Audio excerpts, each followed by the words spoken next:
को आगे बढ़ाते हैं। हम लोग आगे बढ़ेंगे अभी। देखो हम लोग ने ये देखा था कि इशू ऑफ शेयर्स हम लोग कैसे कर सकते हैं, लमसम में या फिर इंस्टॉलमेंट में। तो सबसे पहले हम एंट्रीज पढ़ेंगे, लमसम में क्या एंट्रीज पास करते हैं। देखो अब ये भी थोड़ा पढ़ने के लिए थोड़ा सा फिर से हम लोग थोड़ी सी थियोरी और पढ़ेंगे। देखो जब हम लोग लास्ट टाइम शेयर्स की थियोरी पढ़ रहे थे, ये लेक्चर लास्ट लेक्चर नहीं उसके भी पहले, तब याद करो मैंने बताया था कंपनी को मिनिमम 90% शेयर्स का एप्लीकेशन आना चाहिए, और जो पैसा आया था कंपनी उसको अलग से क्या करती है, एक बैंक अकाउंट ओपन करके रखते हैं। ठीक है, देखो थोड़ा और समझना अच्छे से। जैसे हमने शेयर्स इशू करे, कंपनी ने बोला है कि हमें 1 लाख शेयर इशू करना है।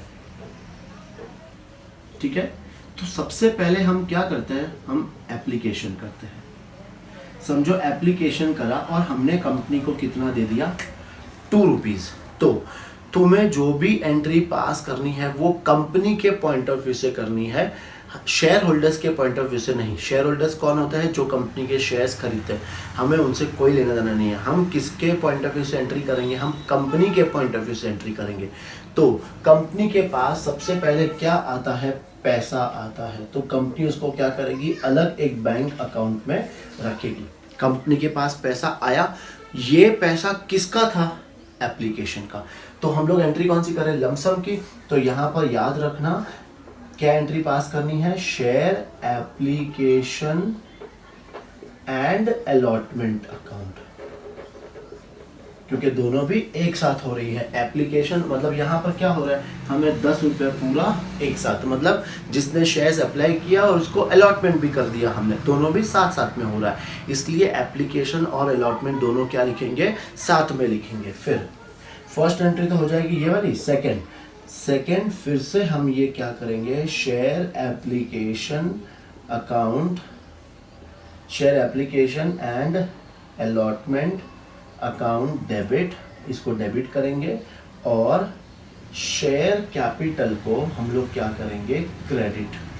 क्योंकि ये सब जो प्रोसीजर हम कर रहे हैं, जो शेयर्स इशू कर रहे हैं, क्या कर रहे हैं, फाइनली लास्ट सॉल्यूशन क्या निकाल रहा है कि कंपनी का शेयर कैपिटल बढ़ रहा है, और कंपनी के शेयर कैपिटल को बढ़ाना है तो जो भी पैसा आते जाएगा वो हम लोग क्या करेंगे, शेयर कैपिटल में ट्रांसफर कर देंगे। नाउ बहुत सारे होशियार लोग होते हैं, है ना, वो क्या बोलेंगे, सर ये क्रेडिट ये डेबिट है, डेबिट क्रेडिट कैंसिल करो और एक एंट्री पास करो, bank account debit to share capital. नहीं, वैसे मत करना। जो प्रोसेस है हमेशा उसी को फॉलो करना, है ना। तो जैसे एंट्री हमने लिखाई है उसी तरह से तुम लोग को एंट्री भी क्या करनी है, याद करनी है। चलो एंट्री याद करेंगे। याद देखो, याद भी करना है, करना ज़रूरी है याद, क्योंकि एग्जाम में अगर कॉन्सेप्ट पूरा पता है लेकिन एंट्री याद नहीं है तो फिर कैसे लिखोगे। एंट्री याद करना, लेकिन याद करने के पीछे जो कॉन्सेप्ट है उसको लेकर साथ में याद करना, तो बहुत इजीली हो जाएगा। देखो फर्स्ट एंट्री हमने क्या पास की थी, कंपनी के पॉइंट ऑफ व्यू से। कंपनी को पैसा मिला तो बैंक अकाउंट डेबिट, कैश नहीं लिखना, बैंक ही लिखना है, बिकॉज हम लोग शेयर्स का पैसा हमेशा कैसे देते हैं, बैंक से देते हैं, चेक से देते हैं, डीडी से देते हैं। तो बैंक अकाउंट डेबिट हो गया। 2 किसका पैसा आया, ये एप्लीकेशन एंड अलॉटमेंट दोनों साथ में आया, क्योंकि हम लोग ने लमसम वाला पढ़ रहे हैं। तो एप्लीकेशन अलॉटमेंट दोनों का पैसा साथ में आया, तो bank account debit to share application and allotment account. और सेकंड उसी को वापस डेबिट करना है, मतलब share application and allotment account debit to share capital. Easy है यार, इतना तो तुम लोग फटाफट याद कर लोगे, है ना। एक बार वापस से आंख बंद करके फटाफट ये एंट्री को अपने माइंड में याद कर लो, ठीक है। जब तक फिर मैं रफ कर रहा हूँ और फिर दूसरा टॉपिक स्टार्ट करते हैं इन इंस्टॉलमेंट। फटाफट एंट्री याद करो, क्योंकि इंस्टॉलमेंट में बहुत सारी एंट्रीज आने वाली है, इसलिए इसको याद करो फटाफट।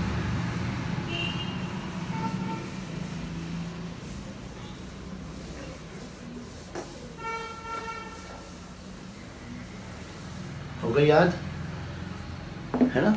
Bank account debit to share application and allotment account, और नेक्स्ट में क्या आएगा, share application and allotment account debit to share capital, ठीक है। याद कर लेना फटाफट। अब हम लोग कौन सा लड़ रहे हैं, हम लोग इंस्टॉलमेंट। हम जो शेयर्स इशू करेंगे उसका पैसा कैसे आएगा, इंस्टॉलमेंट में आएगा। अब इंस्टॉलमेंट में आएगा मतलब कैसे, मैंने ये तुम्हें सिखा दिया था कि थोड़ा पैसा हमें किसके साथ मिलेगा, एप्लीकेशन के साथ मिलेगा, थोड़ा पैसा हमें अलॉटमेंट के साथ मिलेगा, और बाकी का कॉल। तो हम लोग अभी फिलहाल के लिए दो कॉल ले लेते हैं, फर्स्ट कॉल और फाइनल कॉल। मतलब कंपनी हमसे ये 4 इंस्टॉलमेंट में अपना 10 रुपया क्या कर रही है, कलेक्ट कर रही है, ठीक है। और ये जो भी एंट्रीज हम लोग कर रहे हैं अभी फिलहाल कौन सी कर रहे हैं, एट पार। प्रीमियम वाली एंट्रीज हम लोग बाद में देखेंगे। तो इंस्टॉलमेंट का मतलब कोई भी तुम्हें पूछेगा भाई शेयर्स का इंस्टॉलमेंट का कैसे लेते हैं हम लोग, एप्लीकेशन, अलॉटमेंट, कॉल। कॉल मतलब first call, second call, third call, कितने भी कॉल हो सकते हैं। फिलहाल तुम्हारे 12 के हिसाब से 2 कॉल ही आएगी, या तो फर्स्ट फाइनल, ठीक है। चलो अब एंट्रीज भी देखते हैं, समझना एंट्रीज को अच्छे से। First, for application money receive, for application money receive. देखो अब यहाँ पे एप्लीकेशन का स्टेज अलग है, अलॉटमेंट का स्टेज अलग है, फर्स्ट कॉल, फाइनल कॉल, सबका स्टेज अलग अलग है। तो सब में हमें 2-2 एंट्रीज पास करनी है। जैसे हम लोग ने लमसम वाले मेथड में 2 एंट्री करी थी, वैसे ही यहाँ पर ईच एंड एवरी पार्ट का हमें 2-2 एंट्री पास करनी है। वो 2 एंट्री बहुत सिंपल है। देखो फर्स्ट हमें किसका पैसा मिलेगा, एप्लीकेशन। अब एप्लीकेशन का पैसा कैसे होता है, देखो शेयर होल्डर्स ने मेरे पास पैसा दिया है पहले, करेक्ट है। मैं उस पैसे को अपने पास रखूंगा, फिर जैसे ही मेरे सारे शेयर्स बिक गए मैं वो पैसा उठा के कहाँ ट्रांसफ़र कर दूंगा, अपने शेयर कैपिटल में। तो मेरी first entry bank account debit, company के पास पैसा आया और ये पैसा किसका था, तो शेयर एप्लीकेशन। तो बहुत इजी है यार एंट्री, नहीं है। Bank account debit to share application, किसका पैसा था, शेयर एप्लीकेशन। सेकंड बताओ, for transferring to share capital. मतलब अब जो एप्लीकेशन का पैसा था तो शेयर एप्लीकेशन अकाउंट डेबिट, इसका जो भी पैसा था वो हम लोग ने कहाँ ट्रांसफर करना है, शेयर कैपिटल में, शेयर कैपिटल, ठीक है।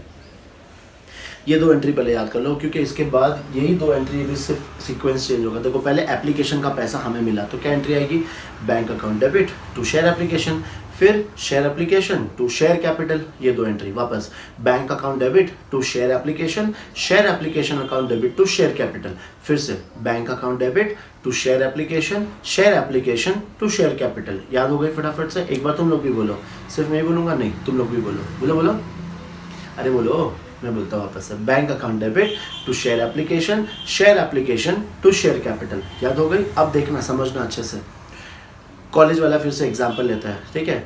हाँ, कॉलेज में सारे बच्चों ने एडमिशन ले लिया और उन्होंने जो साथ में मैंने 10% फीस मांगी थी वो सबने दे दी। तो सबसे पहले हुआ क्या था, कॉलेज के पास एप्लीकेशन का पैसा आया था, फिर उन्होंने वो पैसे को कहाँ ट्रांसफ़र कर दिया, शेयर कैपिटल, ठीक है। अब आगे क्या होगा, जिसको सीट मिल गई, मतलब एडमिशन मिल गया, अब कॉलेज वाले बोलेंगे भाई चल अब तेरे को एडमिशन मिल गया ना, 30,000 रुपये जमा कर। मतलब कंपनी पहले उनसे अब पैसा मांगेगी और फिर वो पैसा देंगे। देखना समझ रहे हो तुम लोग।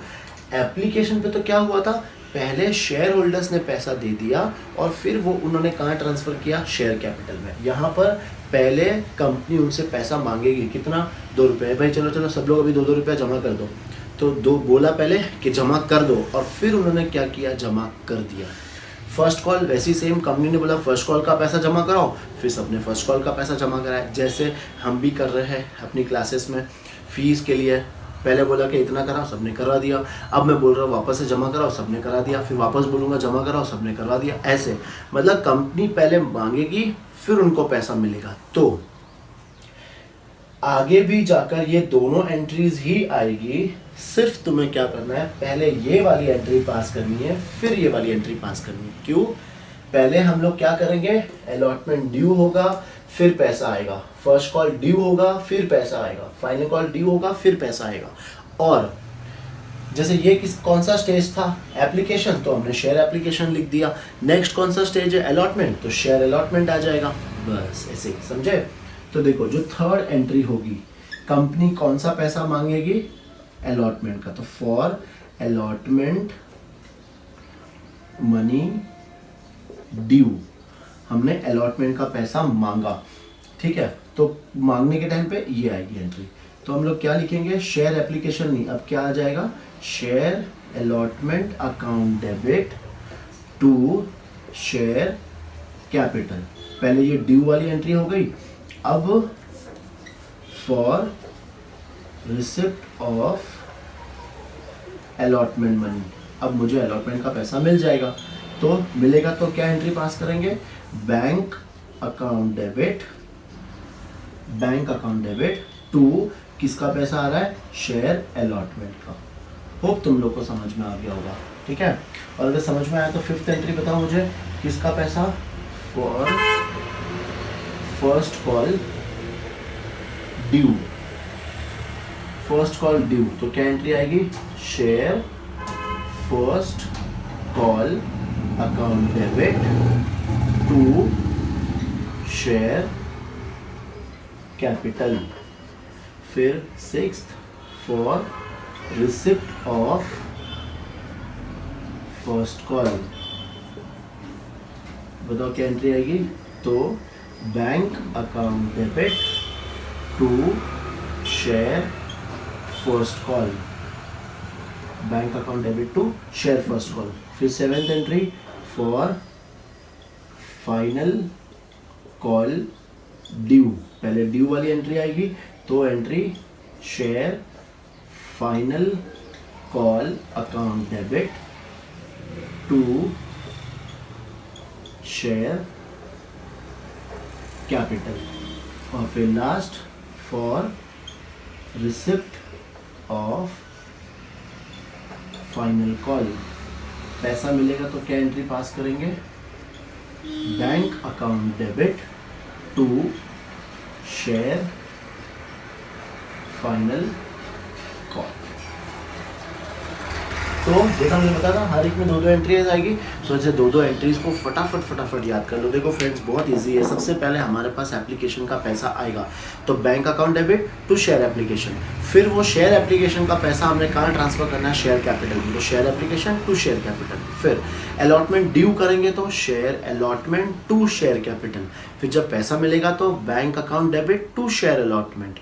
ऐसे ही फर्स्ट कॉल और फाइनल कॉल। फटाफट तुम लोग क्या करो, एक बार ये एंट्रीज नोट डाउन भी कर लो और ये एंट्रीज को याद भी कर लो, बिकॉज ये वेरी इंपॉर्टेंट है। और अभी तो स्टार्ट हुई है, अभी तो बहुत सारे कॉम्प्लिकेशंस हम लोग को पढ़ने हैं, सारी चीज़ें पढ़ेंगे, लेकिन एक बार ये एंट्रीज नोट डाउन कर लो और याद कर लो एंट्रीज को। बैलेंस शीट का जो फॉर्मेट था वो भी देख लिया था, कैसे बनाते हैं बैलेंस शीट में, कौन सी चीज़ें आती है वो हम लोग ने समझा था। लेकिन इस चैप्टर के लिए जो हमें बैलेंस शीट बनानी है वो बहुत छोटी सी बनानी है, और सिर्फ अमाउंट हमें क्या फाइंड करना है, तो शेयर कैपिटल हमें फाइंड करना है, ठीक है ना। चलो एक क्वेश्चन हम लोग देखेंगे। सबसे पहले एग्जांपल में जो दिया है हमारे, उसमें हमें बैलेंस शीट कैसे बनाते हैं और बैलेंस शीट के बाद जो नोट्स टू अकाउंट्स है, ठीक है ना, वो कैसे बनाते हैं वो हम लोग समझेंगे, ठीक है। तो देखते हैं के बाद अब हम लोग करेंगे इस पे एक क्वेश्चन, जहां पे हम लोग ये समझेंगे कि बैलेंस शीट को बनाते कैसे हैं। तो पेज नंबर 182 पे तुम लोग इसका सोल्यूशन देखना। एक्स लिमिटेड की अधिकृत पूंजी 10 लाख रुपए है। अधिकृत पूंजी का मतलब होता है ऑथोराइज्ड कैपिटल। तो इसका ऑथोराइज्ड कैपिटल कितना है, 10 लाख, जो कि 10 रुपए वाले 50,000 समता अंश एवं 50,000 9% पूर्वाधिकार अंशों में विभाजित है। समता अंश का मतलब होता है इक्विटी शेयर्स और पूर्वाधिकार अंशों का मतलब होता है प्रेफरेंस शेयर्स। ये इसलिए बता रहा हूँ बिकॉज तुम्हें जब एंट्री पास करनी होगी तो तुम्हें वहां पे इक्विटी शेयर्स और प्रेफरेंस शेयर्स ही लिखना है, वहां पे समता अंश और पूर्वाधिकार अंश नहीं लिख सकते। इसलिए हमें याद रखना है समता अंश का मतलब होता है इक्विटी शेयर्स और पूर्वाधिकार अंश का मतलब होता है प्रेफरेंस शेयर्स। कंपनी ने समस्त अंशों के लिए आवेदन आमंत्रित किए। समस्त अंशों के लिए आवेदन आमंत्रित किए, इसका मतलब सारे शेयर्स को उन्होंने क्या कर दिया है, इशू कर दिया है अभी फिलहाल, ठीक है। कंपनी को समस्त पूर्वाधिकार अंशों एवं 45,000 समता अंशों के लिए आवेदन प्राप्त हुए, लेकिन आवेदन मतलब सब्सक्राइब कितने हुए, प्रेफरेंस शेयर्स तो सारे हो गए और इक्विटी शेयर्स कितने हुए, सिर्फ 45,000। कंपनी द्वारा अंशों के संबंध में समस्त राशि मांगी जा चुकी है एवं प्राप्त हो गई है। राम के 5,000 समता अंशों पर अंतिम मांग 2 रुपए प्रति अंश के हिसाब से नहीं चुकाई गई है। देखो जी, जो भी अंश का पैसा हमारे पास नहीं आता है, कंपनी के पास नहीं आता है, तो उसको हम लोग क्या कहते हैं, कॉल्स इन एरियर्स। देखो इस लास्ट में लिखाया गया बकाया मांग, मतलब उतना पैसा कंपनी तो राम के पास कितने अंश थे? 5000 समता अंश थे। और कितने नहीं मिले? अंतिम अंतिम मांग कितनी थी? 2 रुपए की। ठीक है, अब इसको हमें बैलेंस शीट में कैसे दिखाना है वो हम देखेंगे आगे।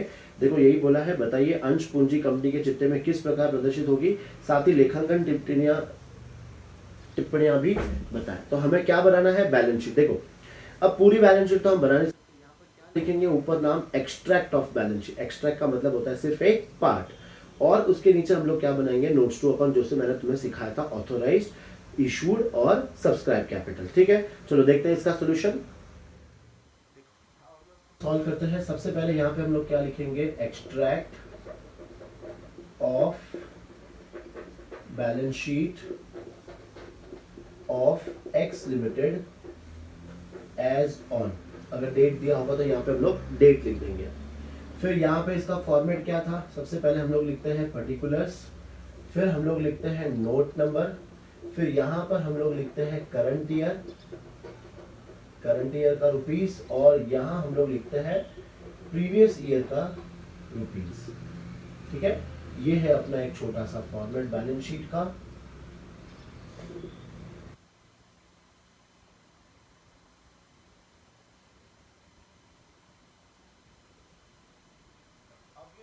हम लोग पूरा नहीं फिलअप करेंगे, तो खाली हमें क्या लिखना है यहाँ पे? फर्स्ट पार्ट अपने को पता होना चाहिए क्या होता है, इक्विटी एंड लायबिलिटीज। और इक्विटी एंड लायबिलिटीज में भी फर्स्ट पार्ट क्या आता है? तो शेयर होल्डर्स फंड। और शेयर होल्डर्स फंड में फर्स्ट क्या आता है? तो शेयर कैपिटल। और अभी हम लोग क्या फाइंड कर रहे हैं? तो शेयर कैपिटल। और जो कहां से आएगा? ये आएगा अपने नोट नंबर 1 से। तो हमें इसके बाद क्या बनाना है? Note number 1। तो हम लोग वहां पे क्या लिखते हैं? Notes to accounts. बोलेगा शेयर कैपिटल का। ठीक है, शेयर कैपिटल का। अब तुम्हें क्या याद रखना है? वही चीज है, ऑथराइज्ड कैपिटल, इशूड कैपिटल और सब्सक्राइब्ड कैपिटल। तो यहाँ पे हम सबसे पहले क्या लिखेंगे? Authorised capital. कंपनी का ऑथोराइज्ड कैपिटल क्या क्या दिया हुआ था? तो 50,000 इक्विटी शेयर्स। सबसे पहले हमेशा इक्विटी शेयर्स ही लिखना है। 50,000 equity shares of 10 each. Amount कितना आएगा? 5 लाख। इसके बाद 50,000 प्रेफरेंस शेयर्स के पहले कुछ परसेंटेज भी लिखा है, देखो 9%। तो यह लिखना हमें कंपलसरी है। 50,000 9% प्रेफरेंस शेयर्स ऑफ ₹10 ईच। तो इसमें भी अमाउंट कितना आ जाएगा? ये 5 लाख। फिर हमें क्या करना है? इसके नीचे एक टोटल कर लेनी है, और 10 लाख टोटल आ जाएगी। और ये टोटल के नीचे भी हमें क्या कर देना है? Double line. क्यों? बिकॉज ये टोटल हम लोग यहाँ पे नहीं लिखेंगे। ऑथोराइज के बाद हमें क्या लिखना है? Issued capital. याद रखना, इशूड कैपिटल का मतलब क्या है? जितने कंपनी ने शेयर्स मार्केट में इशू कर दिए। तो यहाँ पे तुम अपने पढ़े थे कि सारे शेयर्स कंपनी ने क्या कर दिए थे? मार्केट में इशू कर दिए थे। तो ये सेम हमें वापस क्या कर देना है? रिपीट कर देना है। 50,000 इक्विटी शेयर्स ऑफ ₹10 ईच। ये अमाउंट कितना आ जाएगा? 5 लाख। और उसके बाद 50,000 9% प्रेफरेंस शेयर्स ऑफ ₹10 ईच। ये भी कितना लिख देंगे हम लोग? 5 लाख। और इसके नीचे फिर से डबल लाइन, और ये अमाउंट कितना आ जाएगा? तो 10 लाख। ना होशियारी मत दिखाना, साथ में मत लिख देना। जो तुम्हें चीज अलग अलग लिखनी है तो वो अलग अलग ही लिखनी है। ठीक है, तुम लोग इसके नीचे ही कंटिन्यू करना, बिकॉज मेरे पास जगह नहीं है, मैं यहाँ पर लिख रहा हूँ। इसके बाद क्या आएगा next? Subscribed and paid up capital.